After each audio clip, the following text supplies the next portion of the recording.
encontro com a arte começa de uma possibilidade: entrar, perceber, compreender, criar. Mas espaços, linguagens e formas de participação ainda não estão igualmente disponíveis para todos. O Sentindo Arte acompanha diferentes trajetórias para entender como a criação encontra os seus caminhos e quais as barreiras que ainda permanecem. Bom, pessoal, eu sou o Bilo, sou cristiano, na verdade, mas eu me conheço mais por Bilo. Eu tenho 43 anos, eu sou músico, sou artista e eu sou deficiente. Eu tenho raquitismo. Minha mãe só falou que eu demorei um pouco para começar a caminhar e eu já comecei a ter as minhas pernas já começou a arquear. É normal do raquitismo, porque o peso da própria criança ela vai arqueando as pernas, né? E é isso, eu comecei quando eu tinha 8 anos de idade, foi quando eu comecei a fraturar as pernas. E com 13 anos já tinha mais de 30 fraturas só na perna. E fui fraturando, fui quebrando, até que chegou um ponto que não dava mais para recuperar. E eu comecei a andar de cadeira de roda. Tipo assim, o raquitismo ele vai deixando o osso fraco, né? E ele vai quebrando. Às vezes eu caía, às vezes não. Às vezes eu sentia uma dor do nada, ia pro hospital e tava quebrado, tipo fraturado, trincado. E cada recuperação era muito, né? Igual eu falei, naquela época era muito, não tinha o conhecimento. Colava um torto, o osso já era mole, então ficava cada vez mais torta a minha perna. E por isso que a recuperação chegou a um ponto que eu não conseguia mais andar. Eu sou filho caçula da dona Raimunda e do seu Francisco e somos em 4 filhos. Só eu vim com essa deficiência, né? Foi uma má formação congênita. E eu lembro eu sentado ali na cozinha do meu irmão, no apartamento dele, sentei de frente para o armário e fiz meu primeiro desenho olhando, só de observação. Olá! Meu sinal é esse e o meu nome é Cristiane. O meu nome é Thaís e o meu sinal é esse. Meu nome é Carolina e o meu sinal é esse.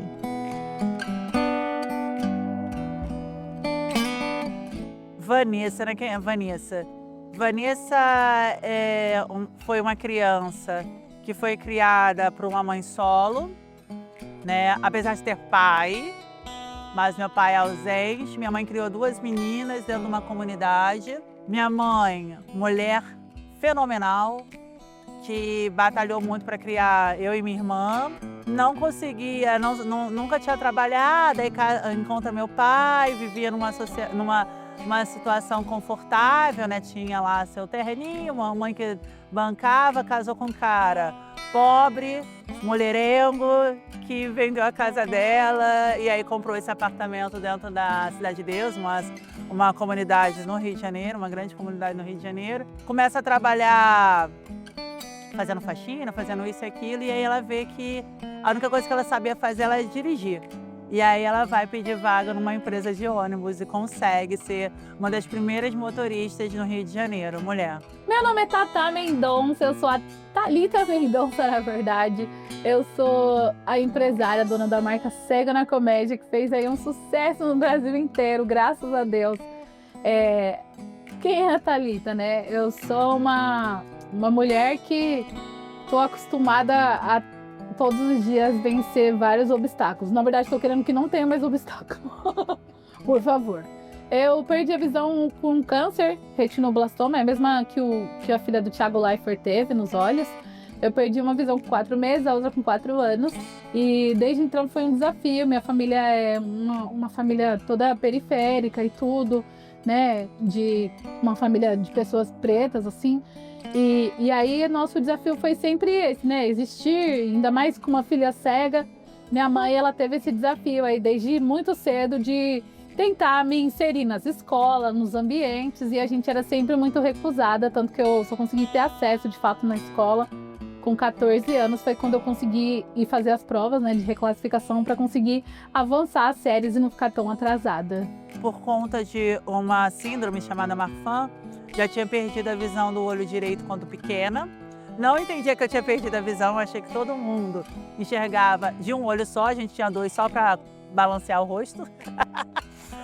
Porque quando eu consigo compreender que eu não enxergava daquele olho foi quando eu volto numa consulta com 9 anos e o médico fala, tampa um olho e fala, o que você tá vendo? Eu falei, vendo? Nada. Aí eu falei, a gente enxerga do outro olho? Aí ele começou a rir, aí ele vai explicar o que aconteceu, foi um descolamento de retina. E eu passei a vida assim, sendo monocular, sem saber que era isso. Dirigi, fiz tudo na vida, me formei como produtora, trabalhei numa emissora há muito tempo. E aí vem a fatídica situação de eu perder a visão. Então eu perco a visão em 2014, com 34 anos. 3 meses depois de colar grau em produção audiovisual, eu perco a visão do olho que eu enxergava, né, do olho esquerdo.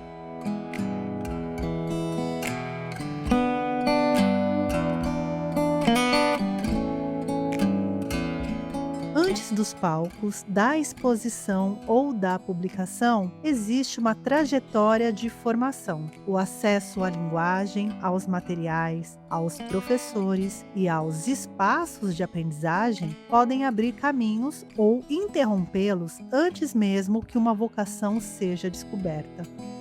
Então, eu morava num lugar que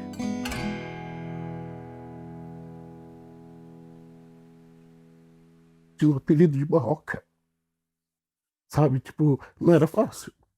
A minha mãe me levava no colo, isso já na primeira, segunda série. Me levava no colo, tipo, coisa de 2 quilômetros.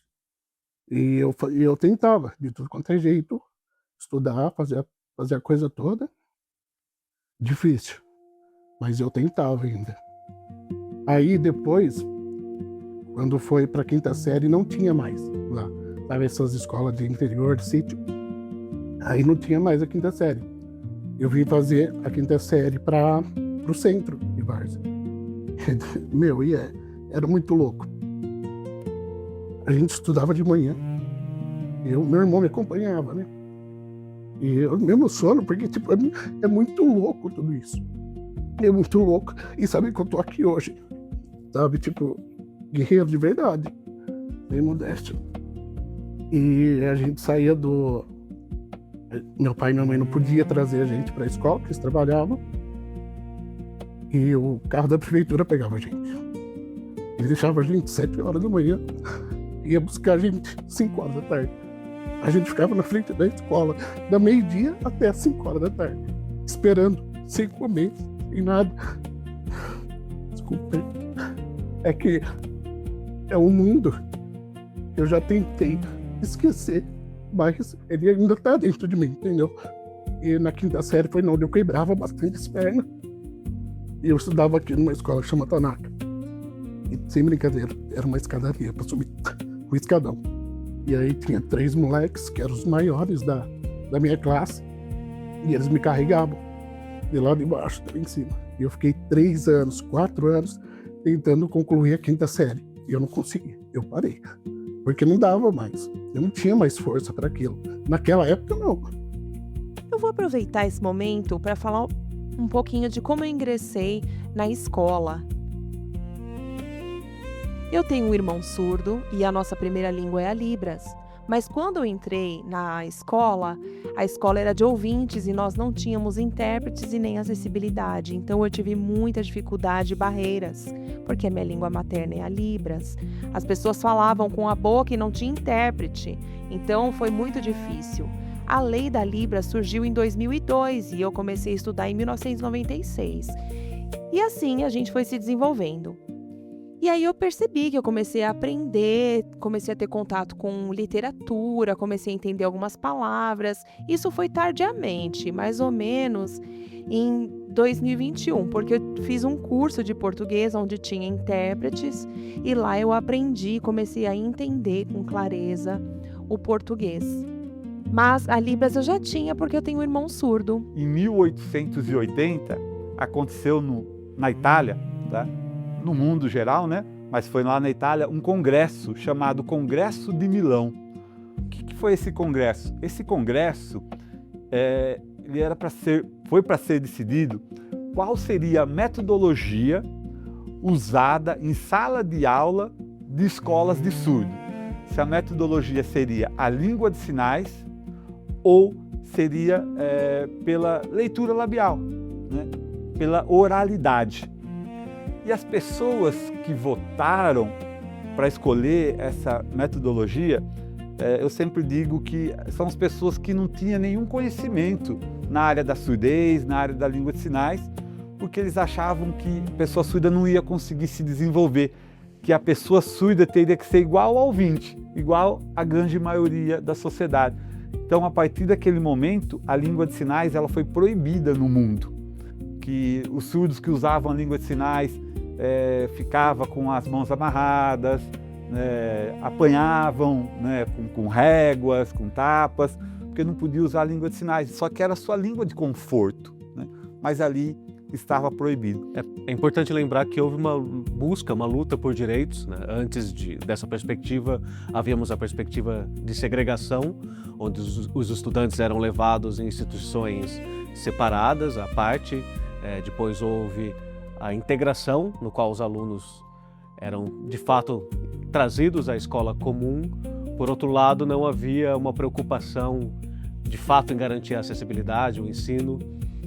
E na perspectiva inclusiva, os alunos dentro da escola comum, porém há essa responsabilização do sistema para garantir o acesso, a permanência e, de fato, a aprendizagem através do apoio e da acessibilidade. O desafio foi esse, foi entrar nas escolas, de fato, aprender, ter alguém que se interessasse pela minha história, né? Porque quando nasce uma criança com deficiência, tem que nascer uma professora disposta. Porque as outras não são dispostas, elas acham que a gente está lá simplesmente para ocupar uma carteira ali, porque o governo mandou, e não porque a gente pode render. E olha onde eu cheguei, imagina se tivesse me dado mais suporte. A maior crítica a esse sistema é que, na verdade, o que temos hoje é a integração e não, de fato, a inclusão, né? Disse que tem a inclusão, mas há um grande abismo entre a promessa normativa e o que de fato acontece dentro das escolas. Em tese, é justamente esse profissional do AEE que fica responsável por ajudar o professor a preparar materiais assistivos com acessibilidade para os alunos, até mesmo a adaptar o currículo para que o ensino seja de fato inclusivo. Porém, por mais que exista esse profissional, exista essa legislação, o espaço da escola muitas vezes não está preparado, né? Ou mesmo o professor não está preparado para receber esses alunos, ou não há esse profissional do AEE ainda, então a gente fica nessa lacuna entre a promessa normativa e o que de fato se tem na escola. Eu nasci e cresci numa escola bilíngue para surdos, e eu também tenho uma irmã surda mais velha e eu sou a caçula. E ela sempre me ensinava alguns sinais dentro de casa para eu me comunicar com a minha família e a minha irmã. Minha mãe sempre levava nós duas em fono. E lá na fono, nós começamos a aprender a escrever o português. E, de verdade, eu não entendia o porquê era obrigatório eu escrever o português. Eu não entendia e eu tinha que escrever e eu ficava muito estressada com aquilo. O que mais me impactou na área acadêmica, que é na sociedade ouvinte, porque eu cresci e me formei numa escola bilíngue onde só tinha surdos. E quando eu entrei na faculdade, eu era a única surda. Todos os alunos eram ouvintes. E eu vivi numa sociedade totalmente diferente. Eu falava, meu Deus, e isso foi uma barreira para mim linguística. A lei existia há pouco tempo, existia poucos intérpretes na área, poucas pessoas com fluência na Libras. Na faculdade não tinha pessoas fluentes na área de biologia, que é onde eu me formei. Então eu tive muitas limitações e preconceitos em relação aos professores e os alunos, que falavam, nossa, uma pessoa surda dentro da faculdade, porque naquela época era bem difícil.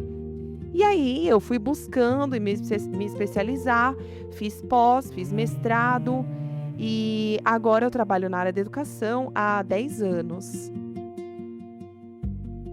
Agora eu vou falar um pouquinho da minha história. Cada uma tem uma história diferente. A minha família não tem surdos.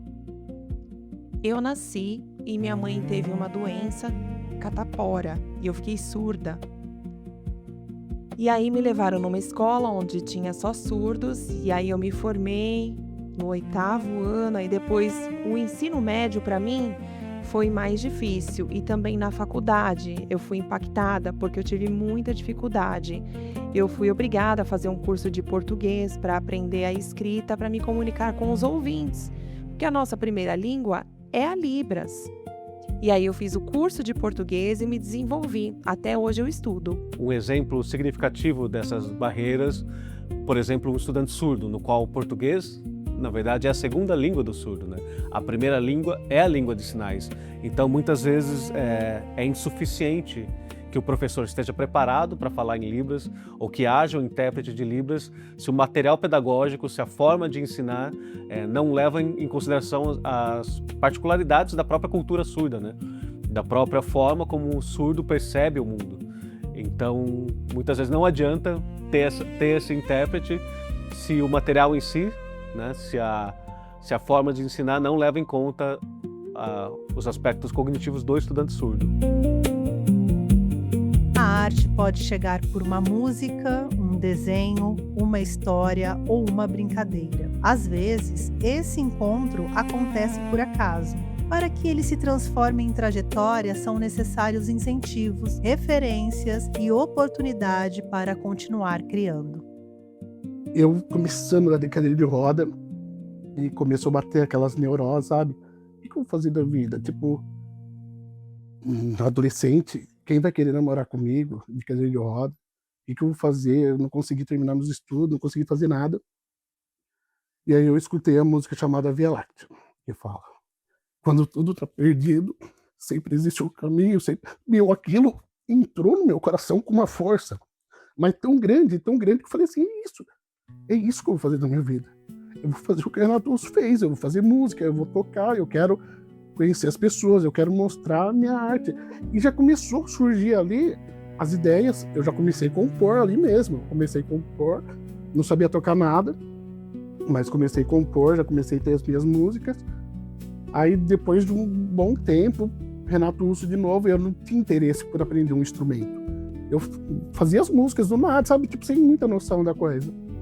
Aí um dia eu numa pracinha, chegou um rapaz e ele sentou no banco com um violão e ele começou a tocar. E a hora que eu olhei na perna dele, tinha uma tatuagem do rosto do Renato Russo. Que louco, né? E por isso que eu falo, Renato Russo tá muito ligado, assim, sabe, em tudo isso que eu fiz. A música me tirou de tudo isso. A música me salvou e ela me salva todo santo dia. A música me salva todo dia. É muito louco isso, porque a arte ela foi muito natural na minha vida. E hoje eu agradeço muito a Deus e a arte, porque ela fez eu abrir muitas portas, né? Ela abriu muitas portas para mim e quebrou muitos tabus. Eu falo pessoalmente, né? Comigo mesmo. Mas a arte, ela entra na minha vida com meus 6, 7 anos de idade. Eu lembro meu primeiro desenho com os pés. E eu lembro eu sentado ali na cozinha do meu irmão, no apartamento dele. Sentei de frente para o armário e fiz meu primeiro desenho olhando, só de observação. E aí minha cunhada achou aquilo o máximo, meu irmão também achou o máximo. Mas ali eu percebi que eu tinha uma facilidade para o desenho, para a arte. E entrei na escola, me alfabetizei em escola estadual, tudo normal e tudo com os pés. Só que sempre eu gostava de desenhar. Eu lembro que para mim era muito fácil desenhar, era muito fácil desenhar a letra, tudo que era envolvendo o desenho eu gostava muito. E meu professor de arte percebeu isso, o professor Elias, de educação artística, né? Eu lembro que eu fazia as capas de trabalho para os meus colegas, quando era desenho eles mandavam eu fazer em cartolina, folhas de almaço. E aí quando entra na família, né, em questão de quem me incentivou, quem me apoiou, eu sempre falo o nome dela em especial, minha tia Socorro, né? Inclusive agora eu estou escrevendo meu livro e eu falo que eu tenho que escrever um outro livro em homenagem a ela, porque sempre ela está ali comigo. E ela sempre também falava para minha mãe, falava, olha, o Daniel gosta muito de desenhar, vamos investir, não sei o quê. Na época ela queria me levar para o programa do Gugu, para mostrar meu trabalho para o Brasil todo. E ela e a minha sobrinha em especial, a Natália também, elas me incentivaram vendendo as minhas telas em rifas, de porta em porta. Então nem tinha técnica, nem tinha nada ali pintando com os pés. Ela pegava a minha tela, a gente batia de porta em porta, comprava rifa nessas papelarias comuns, né, que as pessoas fazem rifa. E ali a gente ficava batendo de porta em porta, falava, pintado com os pés pelo meu sobrinho esse quadro, é tipo R$10 na época o nome. E ali eu comecei a divulgar a minha arte, digamos, a comercializar a arte. Então eu devo muito a essas duas pessoas, aos meus pais, claro, mas especialmente a Socorro, que eu chamo de tia Help, e a minha sobrinha Natália. Agora vamos falar um pouco sobre a literatura. A minha experiência na área da literatura, eu trabalhando 10 anos na área da educação, eu comecei a ensinar crianças surdas, buscando como eu posso mostrar livros com vários autores ouvintes, mas faltava autores surdos e eu comecei a pesquisar, será que tem autores surdos? Para eu apresentar para essas crianças terem no futuro uma referência de um surdo? E não existia. E aí eu comecei a entender, porque eu sou professora surda e eu queria que essas crianças se desenvolvessem, porque a literatura é de extrema importância. E aí eu comecei a buscar na parte de teatro, poesia, artes. E dentro da literatura eu comecei a apresentar e eu tive aí essa inspiração. Eu fui fazer pedagogia e comecei a ter estratégias de ensino com foco nas crianças, para estimular o desenvolvimento com prática na literatura surda. Porque no Brasil ficou 90 anos com a proibição da língua de sinais dentro das escolas. Né? Então, 90 anos você não podendo usar uma língua, ela vai morrer. Ela se desenvolve conforme a gente cuida de uma cultura, de uma comunidade, de uma identidade. Porque se a gente parar de regar essa língua, ela também vai morrer. E aí começou a aparecer vários autores surdos e eu comecei a pegar essas literaturas e apresentar para essas crianças surdas.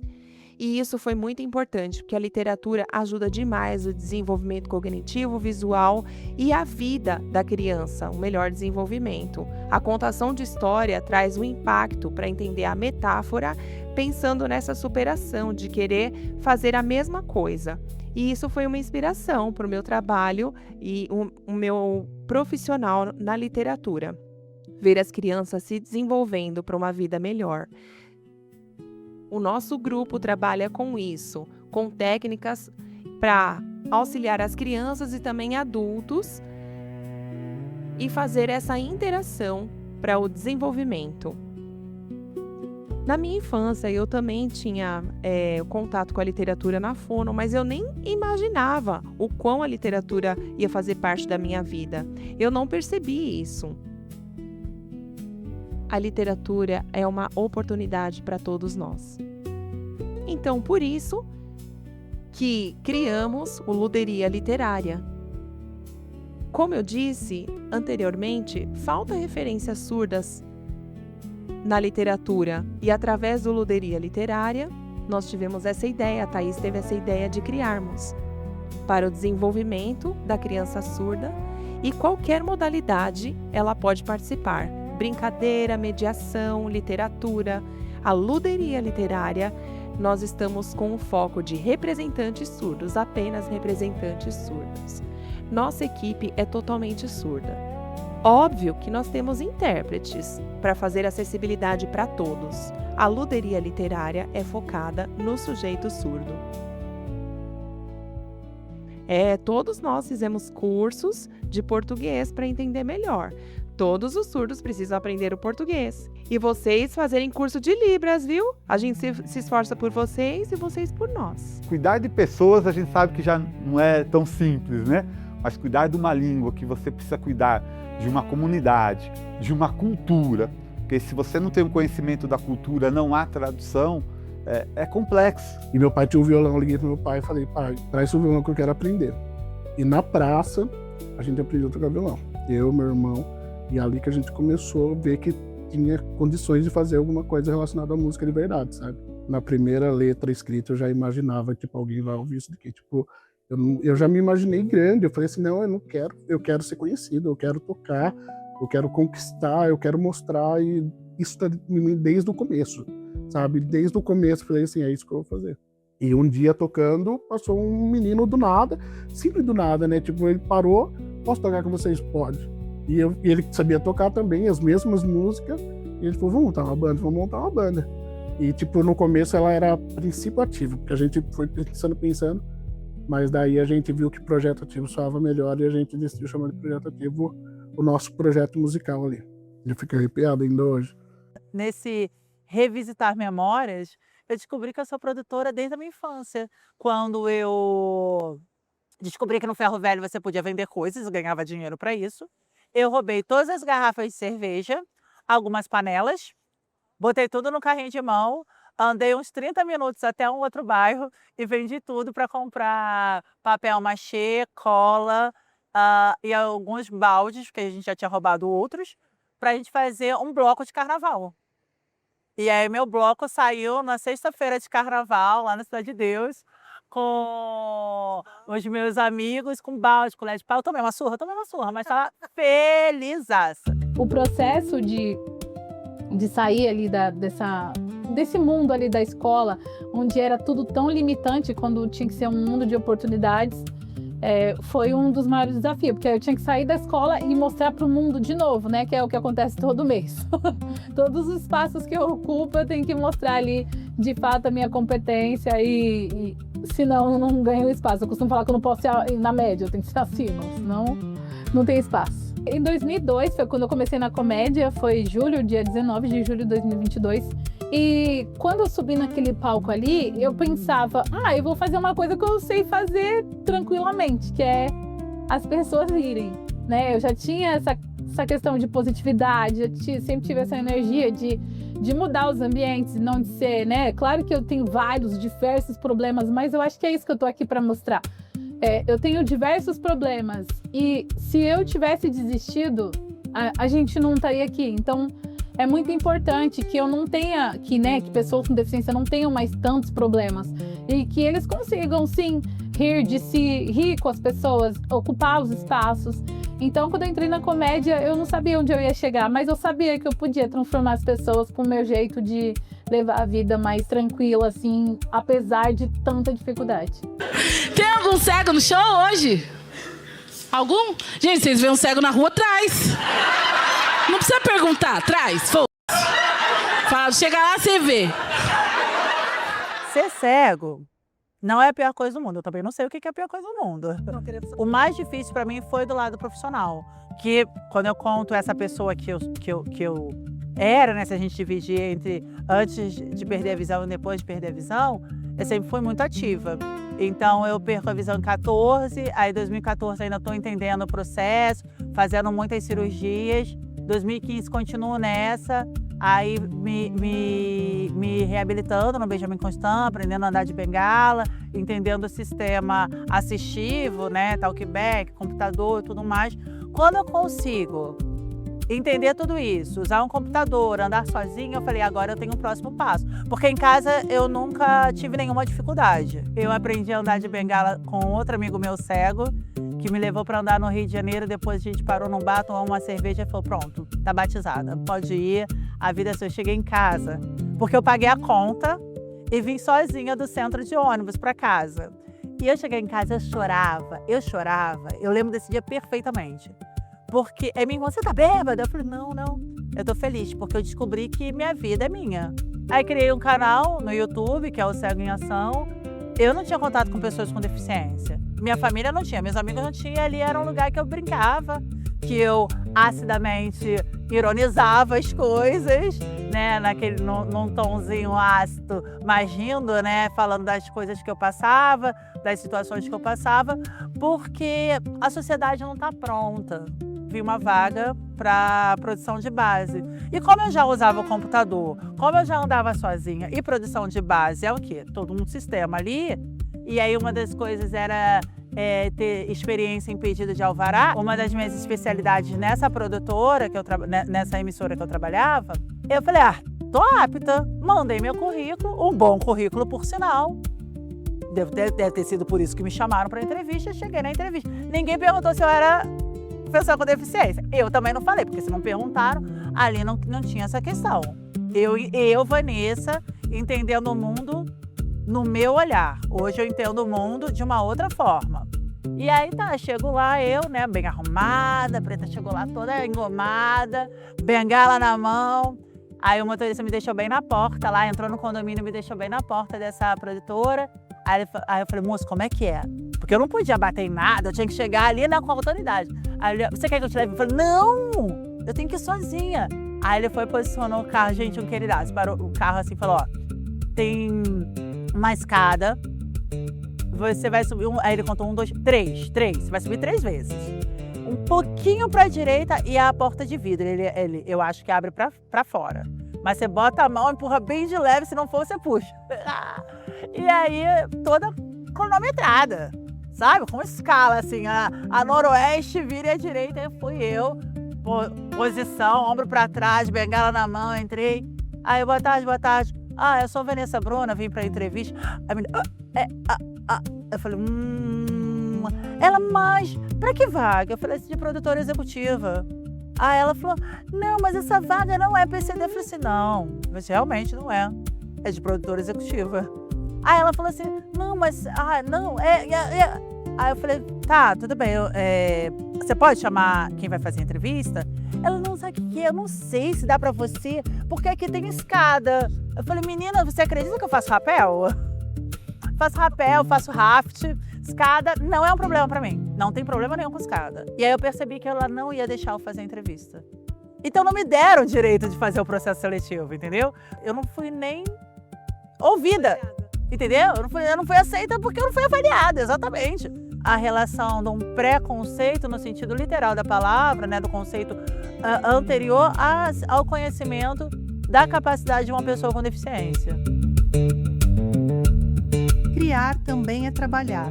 Uma trajetória artística envolve formação, técnica, circulação, contratos, renda e reconhecimento. Garantir acesso à cultura significa permitir que diferentes formas de criar encontrem espaço para se desenvolver e permanecer.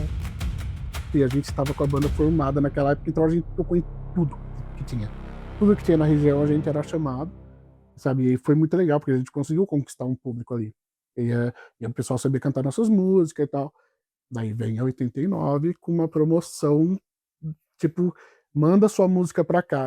E era legal que o comercial deles, eles falavam assim, você tem que mandar só uma música. E a gente só tinha uma música, não tinha mais música pra mandar. Se fosse, manda 2 músicas, a gente já não participaria. E, tipo, tudo muito precário, desde sempre, sabe? A gente não tinha dinheiro pra investir em nada.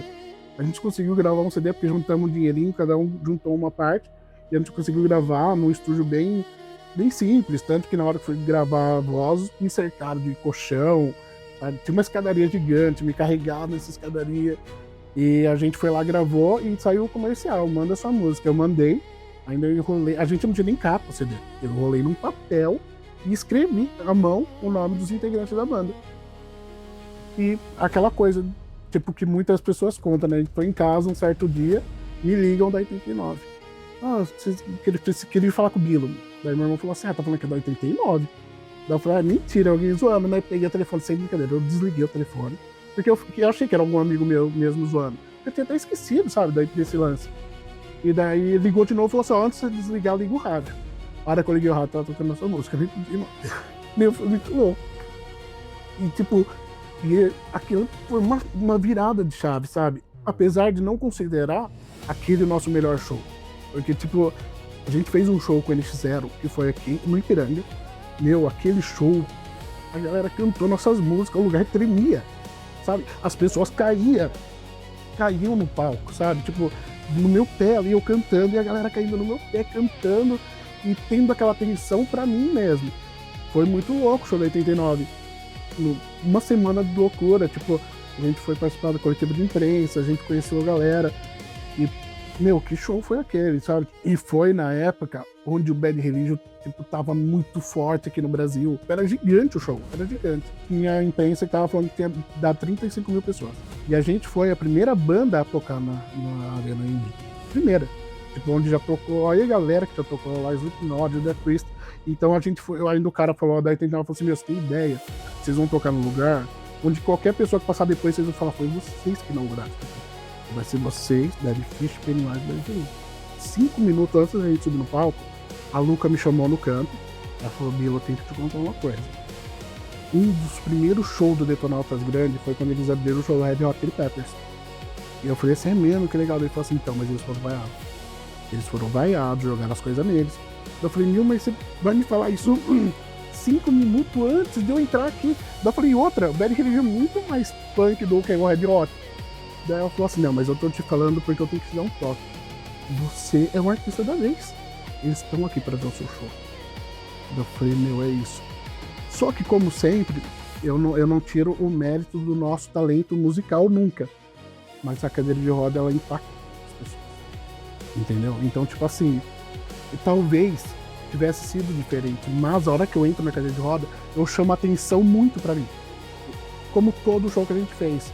E isso vem acompanhado do talento musical que eu confesso que tem. Entendeu? A gente sempre trabalhou pra ter esse... Então, por isso que a gente é lembrado, por quê? Porque a cadeira de roda, ela chama atenção.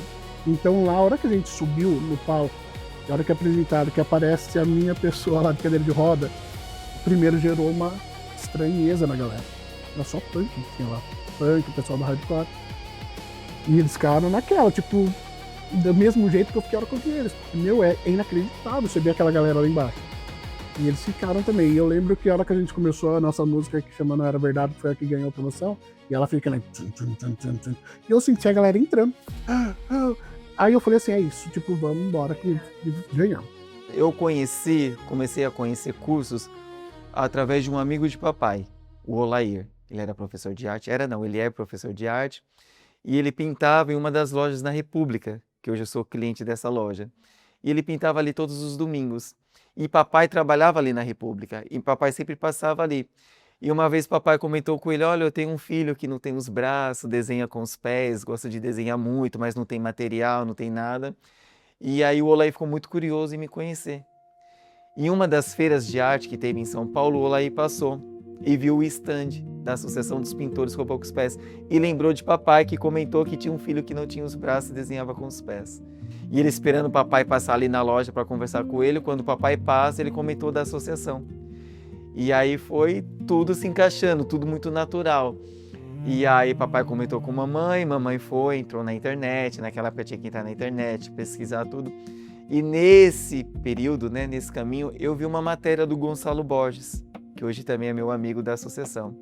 E ele é membro da associação, e ele estava fazendo uma matéria para um programa de televisão, e eu achei aquilo ali muito encantador. Eu falei, nossa, existe uma associação para artistas que pintam com a boca e os pés. Até então eu só pintava e desenhava com os pés. Isso com 15 anos de idade, eu começo a fazer parte da Associação dos Pintores com a Boca e os Pés 2 anos depois, com 17 anos, e aí a minha vida muda radicalmente.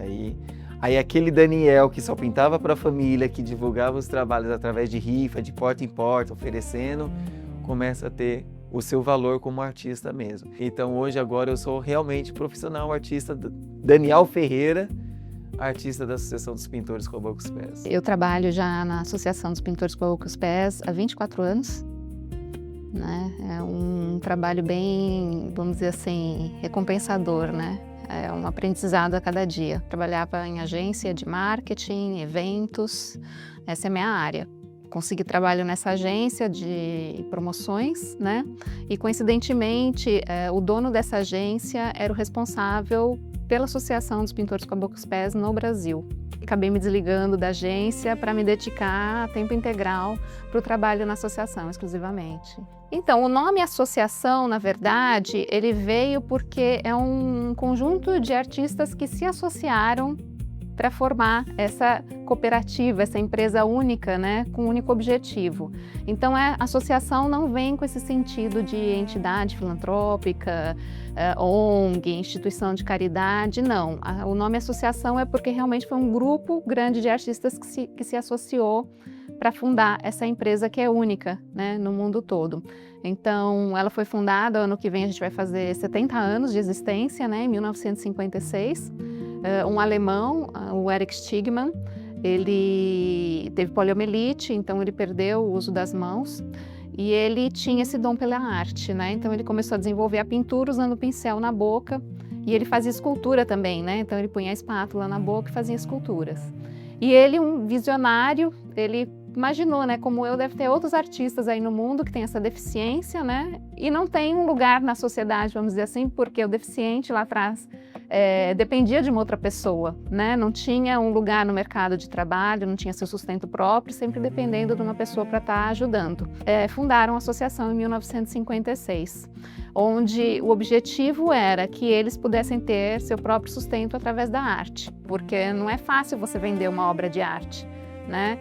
Então ele teve essa ideia de reproduzir as telas. Então vamos reproduzir as telas, com a reprodução a gente coloca em produtos e distribui para as pessoas comprarem, né? O que a gente chama no marketing do marketing direto. Montar uma mala direta postal, o correio é o principal parceiro, onde ele distribui para a casa das pessoas. Então vai lá um kit de cartões, calendário, né? Uma carta escrita pelo próprio artista, onde conta sobre a associação, o que é o trabalho, e se a pessoa está interessada, ela compra o produto que ela já recebe na casa dela. Eu sou apaixonado por ela porque ela coloca eu de igual para igual. Quando eu publico um trabalho meu, seja tanto na Associação dos Pintores com a Boca e os Pés, quanto num livro, num catálogo de arte, está escrito lá, Daniel Ferreira, artista plástico. Não importa como ele pinta. Aí quando a pessoa entra e fala, uau, olha a história desse cara, é pintado com o pé, pintado com a boca. Então isso é muito gratificante. Eu falo que nem coloca o lá para baixo, não coloca nem o lá para cima, coloca de igual para igual. E é isso que a gente tem que batalhar. Daniel Ferreira, ele é artista. Não importa como ele pinta, ele é artista. Ele tem que estudar técnica, ele tem que aprender qualidades de técnicas novas, o que o mercado está exigindo, o que a associação quer, é isso. Não é um coitadinho. E infelizmente as pessoas ainda têm esse olhar, né? Ai, coitadinho, pinta com o pé, pinta com a boca, quer romantizar a vida. E eu não romantizo nada. Quem me conhece sabe, eu não romantizo nada. Eu sou o Daniel, eu pinto com o pé, pinto com a boca, nasci com uma deficiência e tenho o dom da pintura. Eu poderia ter o dom de ser um advogado, poderia ter o dom de ir para a dança, ir para uma outra área, mas não, eu tive o dom de ser artista. E é isso, meu dom.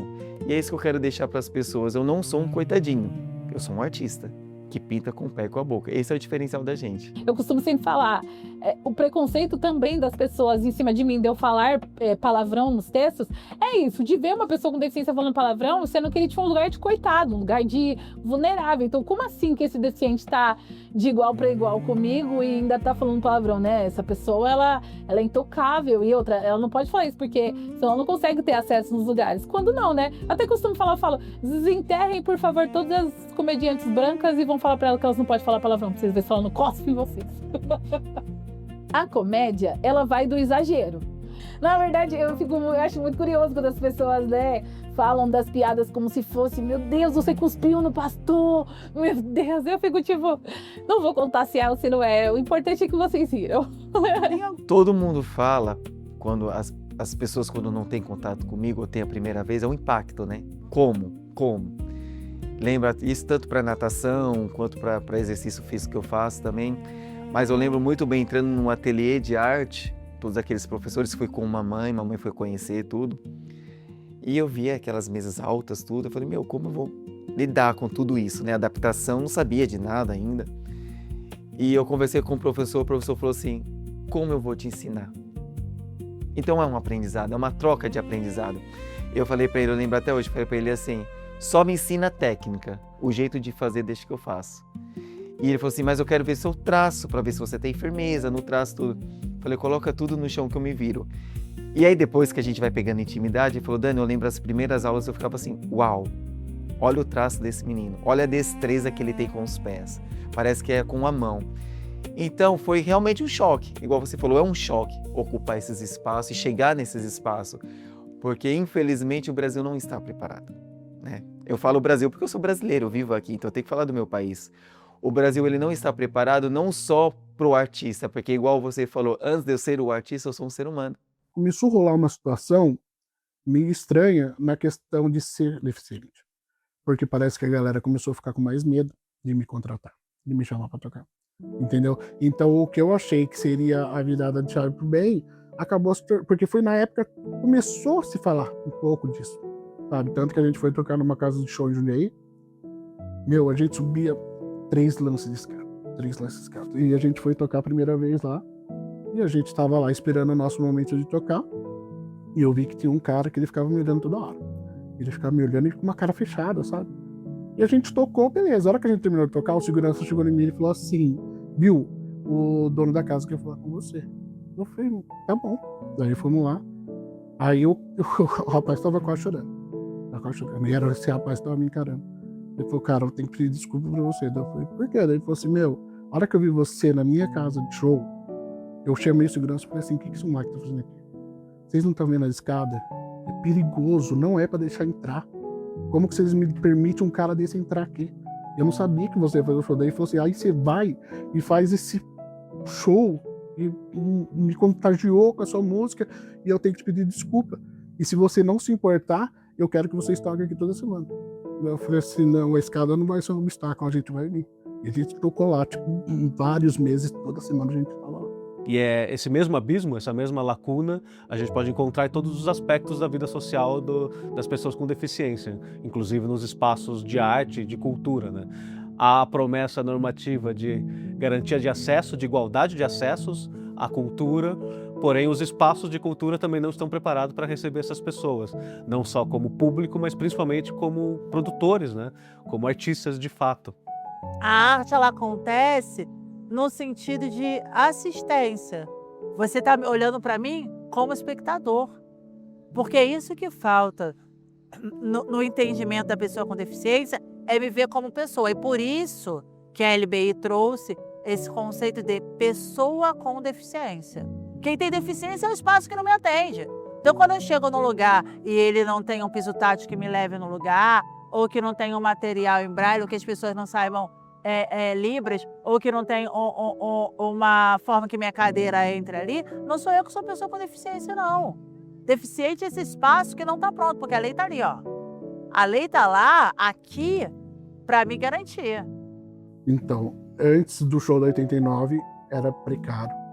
Um dia depois do show da 89, continuou precário do mesmo jeito. Não mudou nada, infelizmente. Então, quando eu chego nos lugares e vejo que as calçadas não estão preparadas para o cadeirante, não está preparada para o cego, as maçanetas não estão preparadas para quem não tem os braços, porque você já parou para pensar que você tem a mão, você tem pinça, eu não tenho a pinça. Quando você chega num lugar e a maçaneta é redonda, e o sem braço vai entrar como? Então eu falo que as coisas são nos pequenos detalhes, o dia a dia.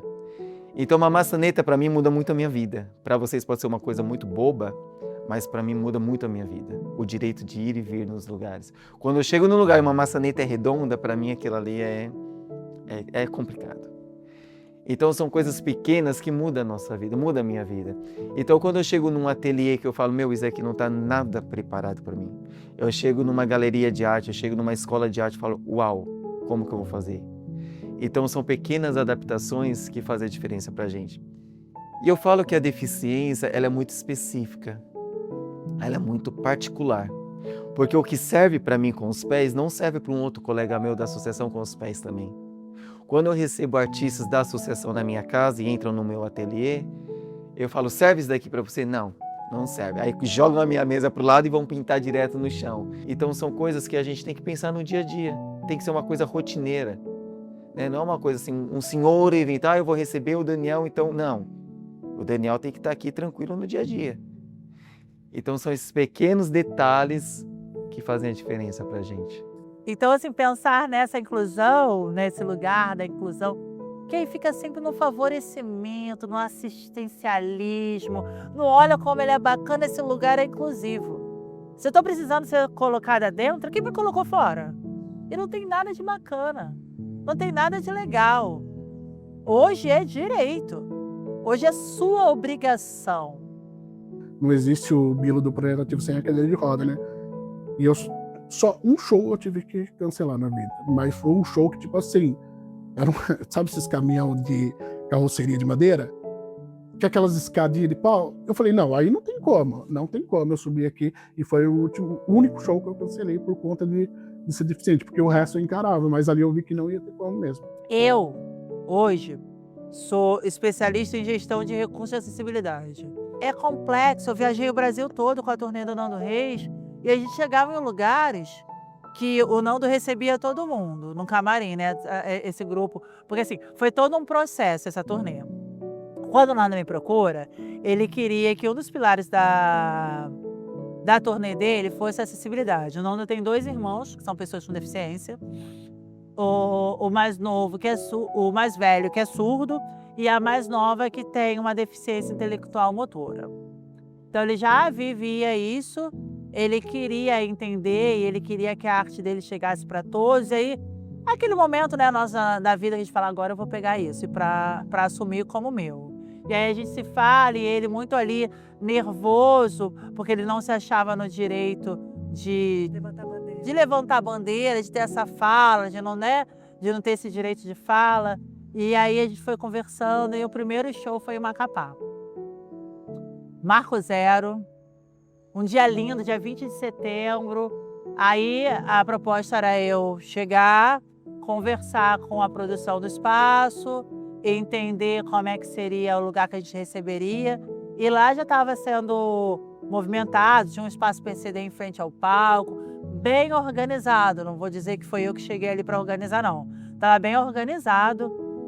A única coisa que eu fiz ali foi mais entender o público que eu estava trazendo, alguns alinhamentos, tipo, do carro poder chegar até ali, porque a gente estava recebendo pessoas em cadeiras de rodas, que vinha uma van, então era o carro ter a liberação para chegar até esse espaço, entender que eu precisava de seguranças e de pulseira, porque essas pessoas precisavam sair para ir à praça de alimentação. Era o intérprete que eu ia usar no palco, que eu não usava os intérpretes dele. E aí tô lá conversando com todo mundo, essa palhaça, brincando com todo mundo, aquela coisa. E aí me avisaram, Radnê, você pode trazer o pessoal. Aí eu falei, gente, então vamos organizar aqui pra gente ir lá conhecer o Nando. Nisso que eu tô organizando, tinha uma pessoa em cadeira de rodas, alguns surdos e cegos. Chega uma menina com deficiência motora num andador, que aí ela desceu ali perto. E aí eu olhei para aquilo e falei, caraca, como é que eu vou fazer para levá-la? Porque era um espaço bom. Aí eu fui, conversei com ela, falei, o pessoal tá indo para lá, como é que a gente faz? Como é que eu faço para você chegar lá mais confortável? Ela, não, pode deixar, eu vou indo. Vai indo vocês e eu vou indo. E ela veio naquela coisa que ela queria conhecer o Nando, no tempo dela. E eu falei, no rádio, gente, vou precisar de mais 15 minutos, que a gente tá assim. E a gente veio ali conversando com ela, todo mundo devagar, conversando. E assim, cansativo, e ela queria ir naquela posição. Chegamos lá, Nando conheceu todo mundo conheceu o Nando. Voltamos para essa área e tinha umas 50 pessoas. Eu tô assim parada, a gente gravando alguns vídeos, e a mediadora virou e falou assim, Vanessa, do teu lado esquerdo tá os surdos todos, quase tirando foto das pulseiras, assim na frente do palco. Eu falei, é isso, acertei. Eles estão se sentindo. Eles se viram realmente representados. Estão dentro. Sabe qual é? Você está ali. E esse entendimento desse lugar é o que faz a diferença. Quando a gente ganha prêmios e a gente tem o nosso valor no mundo da arte, não é pela nossa deficiência. Porque quando eu participo de um concurso de arte, eu apenas levo o meu material. Eu apenas deixo o meu quadro lá e ali o meu quadro vai ser avaliado a técnica, o desenho, a pintura, vai ser avaliado o que ele está vendo, a minha peça, o meu quadro. Depois, na vernissagem, na abertura da exposição, vai conhecer o artista. Aí que vai ver, poxa, foi pintado com o pé, foi pintado com a boca. Então, quando a gente participa dessas galerias, desses concursos de arte, a gente não ganha prêmio pela nossa deficiência, não. A gente ganha prêmio pela qualidade do trabalho, pela técnica que nós temos. Porque o mercado, ele quer o artista profissional. Ele não quer o artista tadinho, vamos dar o segundo lugar para ele porque ele pinta com o pé. Não. Se eu mereço o primeiro ou o segundo lugar, é pelo meu trabalho. É pelo meu conhecimento, o que eu estudei, o que eu me dediquei, o que eu coloquei ali. Quando eu ganho o prêmio, igual eu ganhei prêmio em terceiro lugar, de 293 artistas de São Paulo, eu fiquei em terceiro lugar, foi pela técnica do meu trabalho. Quando eu deixo o meu quadro lá, no concurso de arte, eu apenas deixo, e seja o que Deus quiser. E são 8 júris que vai avaliar 293 obras, e o meu fica em terceiro lugar, e quando chega o dia da vernissagem, a pessoa entregar o troféu para mim, o prêmio para mim, o certificado para mim, e falar, foi você que pintou? Sim, fui eu que pintei. Isso é muito gratificante. Porque depois que vão conhecer o artista que pintou aquela obra. Antes não, antes estava todo mundo igual ali.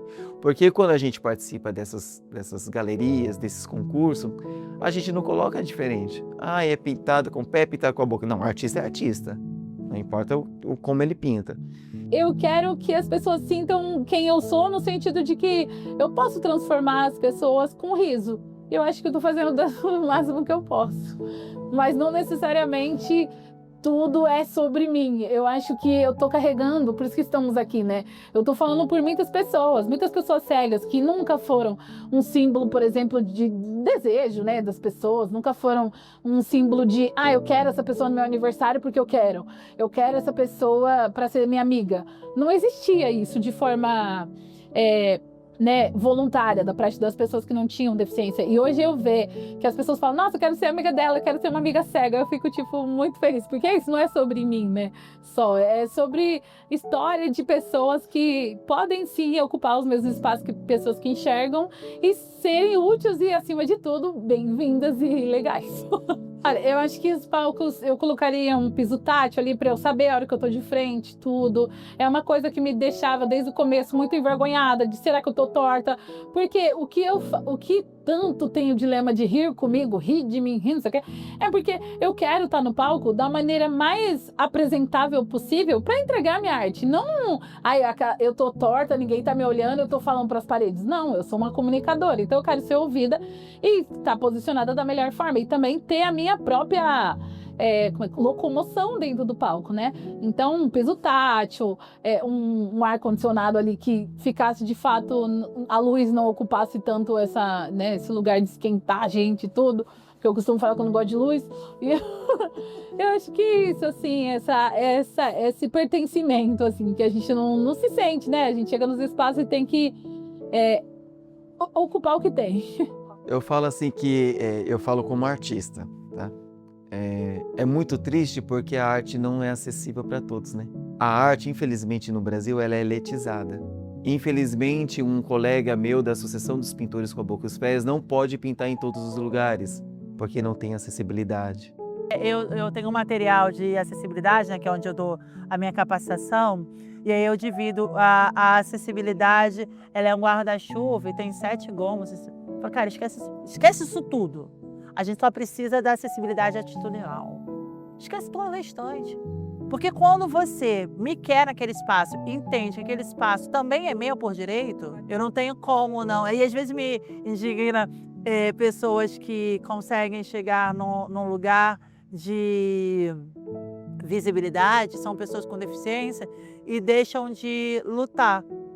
Ao mesmo tempo que eu entendo que é difícil pra caramba lutar, cansativo, é chato, um desgaste físico e psicológico para aquilo, mas quando a pessoa chega lá, ela não pode deixar de falar.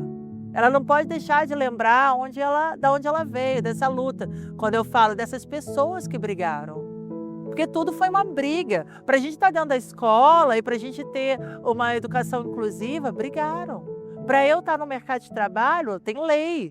Para eu ter direito à cultura, tem lei. Então foram pessoas que brigaram para isso. A LBI, ela me validou como cidadã. Eu precisei de uma outra lei para me validar como cidadã. E aí, a partir dali e do entendimento das pessoas com deficiência, que está muito nesse lugar do assistido, eles entenderem quem são eles e que eles têm direitos. E que se aquilo não é bom, eu tenho que reclamar, porque é um direito, não é um favor. Não é um favor colocar um piso tátil, é uma obrigação. Não é a favor ter uma calçada em condições de uso para uma pessoa em cadeira de rodas. É uma obrigação. E aí agora a gente tem a lei, a gente agora tem que letrar essas pessoas, sabe? Essas pessoas com deficiência é que precisam ser letradas. Eu já sou cidadã, né? Já tenho um documento que me dá direito à cultura, saúde, educação. Então eu já tinha isso. Eu precisei em 2016 com a LBI ter um reconhecimento. Quando eu era ali adolescente, comecei a fazer um tratamento no Hospital das Clínicas. E, é muito triste, é muito triste. É muito triste. Só quem vive aquele mundo sabe que é triste. Aí chegou num momento que eu falei assim, eu tenho que viver minha vida, eu não posso viver mais minha doença. eu sabia que ali não tinha como, não ia dar em nada, pelo menos naquela época. E na loucura punk, músico já ali, falei, mãe, eu não quero mais. Eu tô parando por aqui porque isso tá me fazendo mal, não tá me ajudando. E eu parei. E daí, tipo, hoje nasce minha filha, agora ela tá com 2 anos, e ela tem o raquitismo também. E agora eu comecei a saber muito mais sobre a minha deficiência do que antes. Tipo, em 2 anos dela eu sei mais do que meus 43 de agora, entendeu? Porque a gente descobriu que tem um medicamento, apesar de ser de alto custo, sabe? É muito caro, muito caro. Tanto que ela tá tomando, a gente tá tentando conseguir para mim, eu não sei se eu vou conseguir, mas o fato de ela tá tomando já me deixa muito mais tranquilo, sabe? Ela anda, diferente de mim, porque minha mãe fala, né, tipo, você não conseguia andar igual ela. E ela anda pra tudo quanto é lado, sabe? Pula, corre. Graças a Deus ela tá levando uma vida bem normal, diferente da minha. Eu quero muito trabalhar um dia com os adolescentes, né? Para falar da questão do bullying nas escolas, porque bullying é uma coisa, piada é outra. Então eu sempre vivi esse recorte ali de ser diminuída pelas outras pessoas e tudo, porém eu senti um acolhimento muito grande das crianças, assim. E isso foi o que mudou a minha história, assim, porque eles não me viam como diferente. É claro, sempre tinha ali questões, várias questões e tudo, mas na sua maioria eles me incluíam, eles que me ensinaram a ler, eles escreviam num caderno e virava folha e eu sentia a letra do outro lado pelo relevo. Então, essas coisas marcam muito forte para mim, assim. Eu estou precisando ir para campo falar com pessoas sem deficiência, porque a gente já sabe. A gente tem um mapeamento, primeira vez, a gente tem um mapeamento de fazedores de cultura com deficiência. Você tem noção disso? Mas o que vai ser feito com isso? Hoje a gente está com 58 artistas aqui no Brasil, né? Começamos pequenininho, tinha meia dúzia também, né? Mas aí um dos trabalhos nossos aqui é isso, é buscar novos talentos. Hoje a rede social é mais fácil, né? Então você busca lá, né, pessoas que pintam com a boca ou com os pés e você encontra e tentar trazer para o grupo de artistas, né? Porque é uma mudança para o artista, né? Entrar para a associação, tem a sua obra de arte, a sua pintura valorizada, ele consegue ganhar seu próprio sustento, né? Porque ele assina um contrato com a associação, independente da gente vender ou não os produtos, ele tem um salário mensal, ele ganha direitos autorais por cada obra dele que é reproduzida, né? Tem participação em lucros, então assim, funciona mesmo como empresa, é estatutária, uma diretoria composta pelos próprios artistas, né? Há uma curadoria, então assim, não é qualquer tela que é reproduzida, tem que ter um padrão, tem que ter uma técnica de qualidade, não é um deficiente físico que nunca pintou e quer entrar para a associação e aprender, não, ele já tem que estar desenvolvendo a pintura. Ele passa por um processo seletivo como qualquer outra empresa, onde ele tem que mandar os documentos, mandar algumas telas, um atestado médico que comprove a deficiência física dele. Então, passa por esse processo seletivo, é avaliado. Se a curadoria, a diretoria achar que ele está apto a fazer parte do grupo, então ele é aceito e ele assina um contrato com a associação. A partir do momento que ele assina um contrato com a associação, ele tem o dever, então, de periodicamente estar mandando as telas, né, para a direção da associação para serem reproduzidas. Em contrapartida, a associação passa a ser a única detentora dos direitos de reprodução das pinturas dele.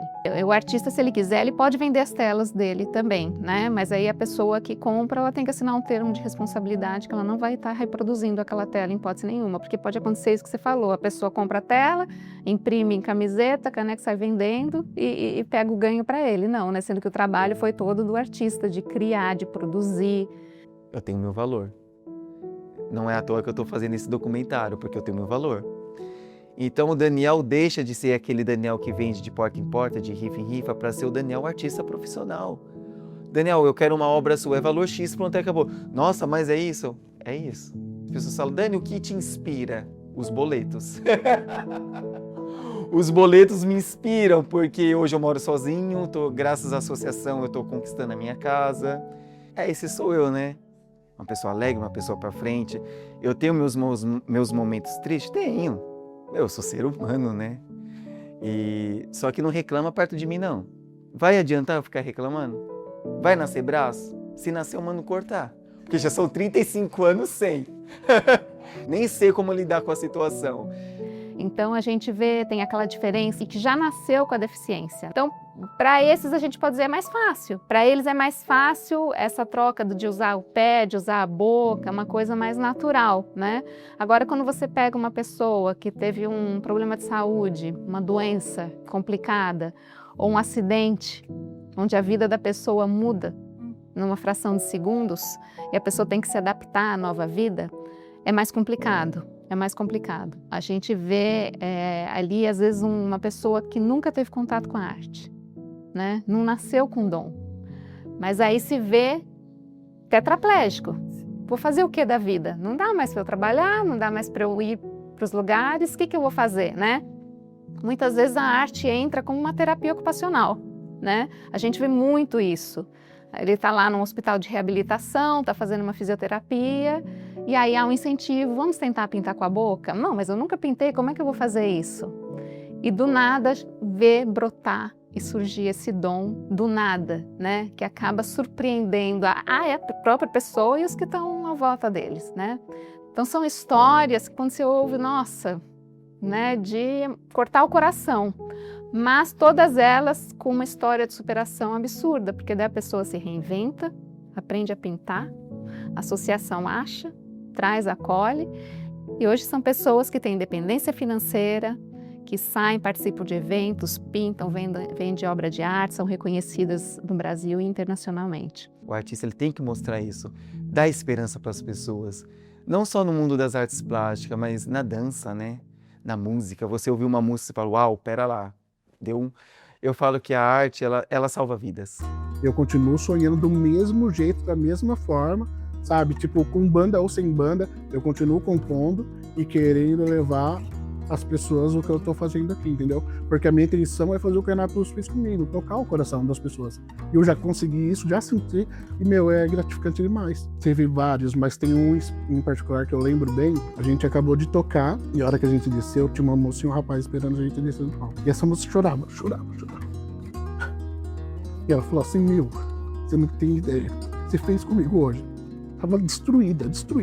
E ver você tocar na cadeira de roda me fez repensar, combinando com as suas letras. Daí eu falei assim, eu tô fazendo, olha onde que ele tá, entendeu? Aí a hora que você tá no palco, você atrai todos os olhares pra você. E a galera acaba se conectando, porque ela começa a prestar atenção no que tá acontecendo. O que eu escuto de depoimentos de pessoas, fala, Dani, a arte salvou a minha vida. A sua história mudou a minha vida. E uma vez eu escutei uma senhora comentando, falando assim, olha que lindo esse quadro, olha o que passou isso pra mim. Tipo, a pessoa toda arrepiada vendo aquela obra, aí eu falei assim, fui eu que pintei. Aí a pessoa olha, o olho dela enche de lágrimas, isso não tem preço. Aí ela virou pra mim e falou assim, você é essencial. Eu falo, uau! Fala mais o quê? Ela falou, você é essencial. É um lugar de muita exposição, tudo que você fala, ele reflete você. Eu ficava com muito receio, né, de entrar pra comédia e ser um bebelozinho, né, a coitada, a coisa. E aí eu fui com 2 pés na porta, agora eu não sou mais a coitada, mas eu tenho vários outros rótulos, que é a cega revoltada, a cega não sei o quê. E não, assim, eu só sou um artista. Que bom que eu tô entregando da melhor forma possível, mas precisa de muita coragem por conta disso. Então, ser uma pessoa com deficiência é ser uma pessoa que luta, é ser um soldado todos os dias. E é cansativo. Eu só fico meio triste de pensar no lance da cadeira de roda. São pouquinhas coisas, sabe? Queria subir a serra, sozinho. Eu fico imaginando que devia ser muito louco. Andar na chuva sozinho. Andar na chuva sozinho era a única coisa que eu queria poder fazer, sabe? Tipo, do resto, eu não posso reclamar, minha vida foi maravilhosa até aqui. E eu pretendo e espero fazer dela mais maravilhosa enquanto eu ainda existir aqui. Eu costumo brincar que às vezes eu fico cansado e falo, não quero mais, não vou. Não vou mais brigar, não. Tô aqui na minha vidinha, vou fazer a minha parte, que se lasque todo mundo. Só que eu não tenho esse direito. Eu não tenho esse direito porque para eu estar aqui sentada dando uma entrevista para vocês, muita gente brigou, muita gente lutou, muita gente bateu panela, gritou e fez e aconteceu para eu hoje ter o direito de estar onde eu estou. Então eu não posso pegar e falar, não quero mais saber, essa briga não é minha. Essa briga vai ser minha até eu não estar mais nesse plano aqui. ela é minha. A luta pela inclusão não deve ser só uma luta que venha das pessoas com deficiência. Isso tem que ser uma luta de todos nós, que nós permitamos a construção, que nós ajudemos a construir uma sociedade que de fato receba a todos de forma igual, que tenha igualdade de acessos, que tenha igualdade de oportunidades. Afinal, somos uma única sociedade, né? Convivemos todos numa mesma sociedade.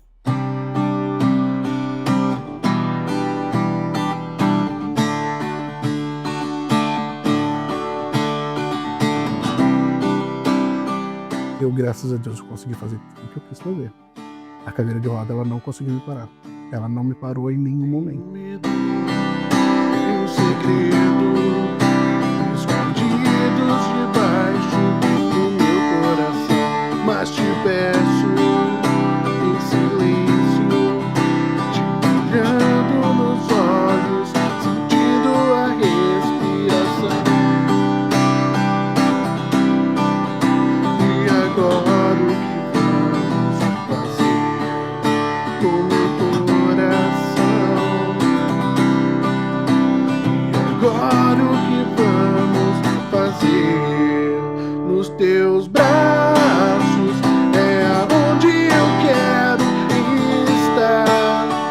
Ir mais alto eu quero, teus passos me levando pra outro lugar, livre pra sonhar.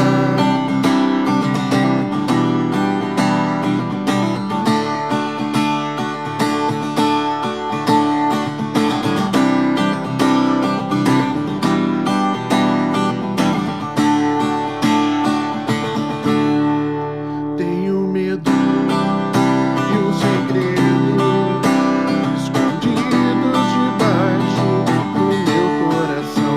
Mas te peço em silêncio, te olhando nos olhos, sentindo a respiração. E agora o que vamos fazer com meu coração? E agora o que vamos fazer nos teus braços? É aonde eu quero estar. Ir mais alto eu quero, teus passos me levando pra outro lugar, livre pra sonhar. E agora o que vamos fazer com meu coração?